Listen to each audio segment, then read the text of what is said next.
Hey there, thanks for joining in today. I just want to share a word to you about a great symbol in Christianity, and that's the cross. In our fellowship hall, this is one of the most beautiful symbols of salvation that we have, I think, in the whole building.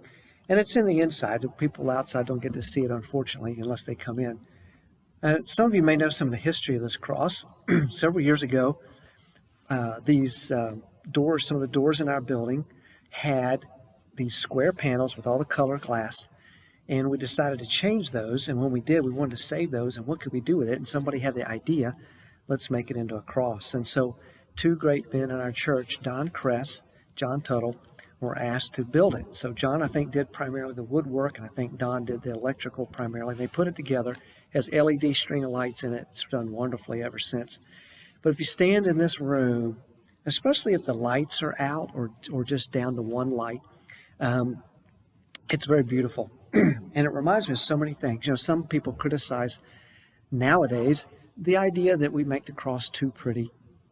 I don't know where that comes from exactly. I think it's the idea of wanting to be authentic. But, you know, we don't make it pretty to disguise or get rid of the fact that it was a torture symbol in the Roman Empire, and that a real cross in those days would have been blood covered and stained and would have been horrible to think about, and would have had holes from the nails, and just who knows what else would have been attracted to that whole picture in our mind. It would have just been decrepit.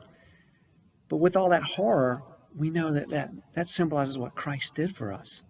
So I guess we make the cross beautiful as a way of devotion to Jesus for what he did for us. It doesn't take away from the horror of what he did. It's just we realize without what he did for us on the cross, we couldn't have heaven. We couldn't have a second chance with God. You look at these panes of glass, and they have multiple colors.